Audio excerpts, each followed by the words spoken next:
Bom dia, meus amados, a graça e a paz do Senhor. Hoje vamos estudar o Evangelho segundo João, capítulo 10, verso 36, que diz: Que dizer a respeito daquele a quem o Pai santificou e enviou ao mundo? Então, por que vocês me acusam de blasfêmia porque eu disse, sou filho de Deus?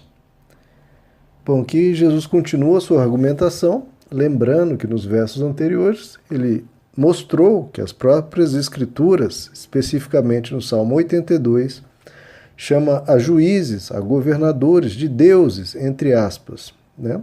No sentido de que eles têm essa missão da parte de Deus como responsáveis pela administração da sociedade para que não haja o caos, pelo contrário, haja o bem comum. Jesus continua, ora, se estes foram chamados deuses, quanto mais aquele especial previsto em todas as Escrituras, que todo o Antigo Testamento foi escrito para testemunhar e preparar o povo para a sua vinda, quanto mais a este. A este, como Jesus diz, que o Pai santificou e enviou ao mundo. Boa parte, queridos, do Antigo Testamento é escrito justamente para mostrar que viria o Salvador e para explicar, mostrar como ele seria, para que nós pudéssemos identificá-lo claramente. Então ele veio, e veio na pessoa de Jesus. E esse sim se diz, eu sou o Filho de Deus, eu sou aquele previsto em todo o Antigo Testamento, eu estou aqui, cheguei. Ele vem, mostra uma plaquinha, sou eu, e todos pegam em pedras para apedrejá-lo. Ou seja, aqueles que toda a nação de Israel e todo o mundo esperava que viesse, quando veio, não foi recebido com flores, pelo contrário, recebido com pedras. Olha a loucura, o nível da loucura humana. Ele diz, aquele que o Pai santificou e enviou ao mundo. Então ele veio. Mas ele veio não como aqueles que vieram antes, porque, como Jesus diz, há aqueles aos quais a palavra foi dada. Moisés, Elias, Eliseu, todos os profetas, todos os reis ungidos por Deus, eles vieram. Mas Jesus não é simplesmente mais um. Em João 3,34, João Batista diz, aquele que Deus enviou fala as palavras de Deus, porque Deus não dá o Espírito Santo a ele por medida.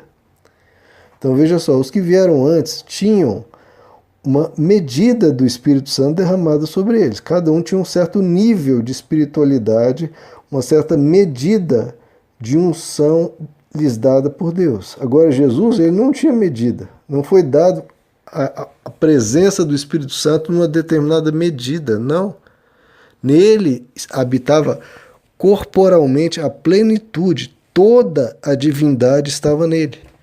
Não era um pedaço, não era uma porção da presença de Deus. Ele era a própria presença de Deus, era 100% Deus.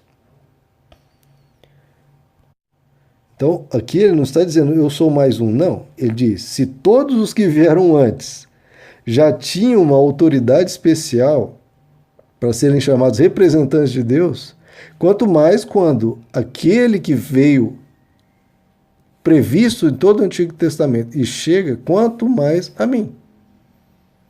Se aqueles que anunciaram, olha, está vindo, aquele a quem eu espero e o mundo espera, quanto eles tinham autoridade, quanto mais quando este chega.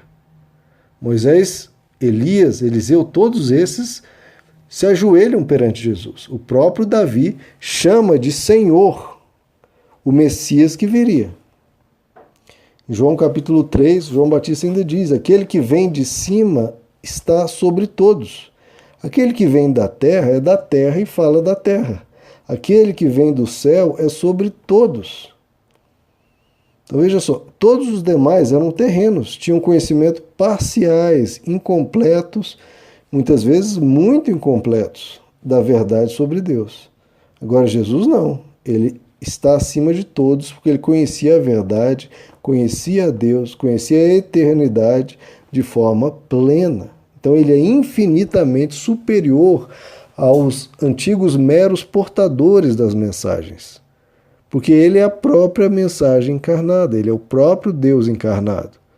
Outros falavam a respeito de Deus. Jesus, ele fala a respeito de si próprio e ele é essa mensagem. Então ele vem ao mundo. Ele vem com qual objetivo? João 3, que nós estamos falando bastante, diz: ele enviou seu Filho ao mundo não para que julgasse o mundo, isso é muito importante, mas para que o mundo fosse salvo por ele. O objetivo de Deus, o sonho de Deus, o alvo de Deus para a humanidade é a salvação. É isso que ele quer realizar na vida de todos nós, na vida de todo ser humano. Romanos 8, o apóstolo Paulo diz: aquilo que era impossível, a lei, a nossa obediência, o nosso esforço fazer, porque estava fraco por causa da carne, Deus, enviando o seu próprio Filho em semelhança de carne pecaminosa e por causa do pecado, condenou na carne o pecado. Então Jesus na cruz, ele pega todo o pecado e o destrói, e o aniquila, fazendo com que o perdão de Deus seja oferecido gratuitamente a todo aquele que queira. Gálatas capítulo 4, ele diz: vindo a plenitude dos tempos, Deus enviou seu Filho, nascido de mulher, nascido debaixo da lei, para resgatar os que estavam debaixo da lei, a fim de recebermos a adoção de filhos. Então ele vem para salvar, ele vem para acolher todos os filhos do Pai. E esse é o grande amor de Deus, né? Jesus está falando aqui dessa manifestação dele, que é o grande amor de Deus manifesto. 1 João 4, o apóstolo João diz: nisto se manifestou o amor de Deus para conosco. O amor de Deus, que era expresso em toda a criação, em tudo que ele fazia, aqui há a manifestação mais perfeita e mais completa. Nisto se manifestou o amor de Deus para conosco, em que Deus enviou o seu Filho unigênito ao mundo, para que por meio dele vivamos. Nisto está o amor. Não em que nós tenhamos amado a Deus, ou seja, não é nós que vamos até ele, não, mas em que ele nos amou a nós e enviou seu Filho como propiciação pelos nossos pecados. Isso é muito importante, não foi o ser humano que foi buscar Deus, não. Foi Deus que veio buscar o ser humano. Não é o ser humano que clamou por ajuda, é Deus que estendeu a mão e diz: venha, pega na minha mão que eu te ajudo. Então Jesus completa a frase: eu sou filho de Deus. Vocês me acusam de blasfêmia porque eu disse sou filho de Deus? Sim, eu sou filho de Deus. No julgamento de Jesus pelo Sinédrio em Jerusalém, que era na época como se fosse o Supremo Tribunal Federal dos judeus, Jesus guardava silêncio, está descrito em Mateus capítulo 26. E o sumo sacerdote diz: eu te conjuro, eu te ordeno pelo Deus vivo, que nos diga se tu és o Cristo, o Filho de Deus. Ele desafia Jesus. E Jesus responde: tu o disseste. Entretanto, eu vos digo que, doravante, vereis o Filho do Homem assentado à direita do poder e vindo sobre as nuvens dos céus. Então, Jesus diz, ele afirma, ele declara. E o que ele diz, ocorreu.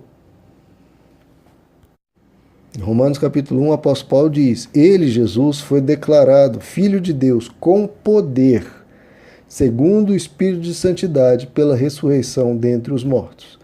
Então tudo que o desafiaram, tudo que o afrontaram, tudo que o ofenderam, caiu por terra por causa do poder da ressurreição, que mostra, comprova e escancara que ele era o Filho de Deus.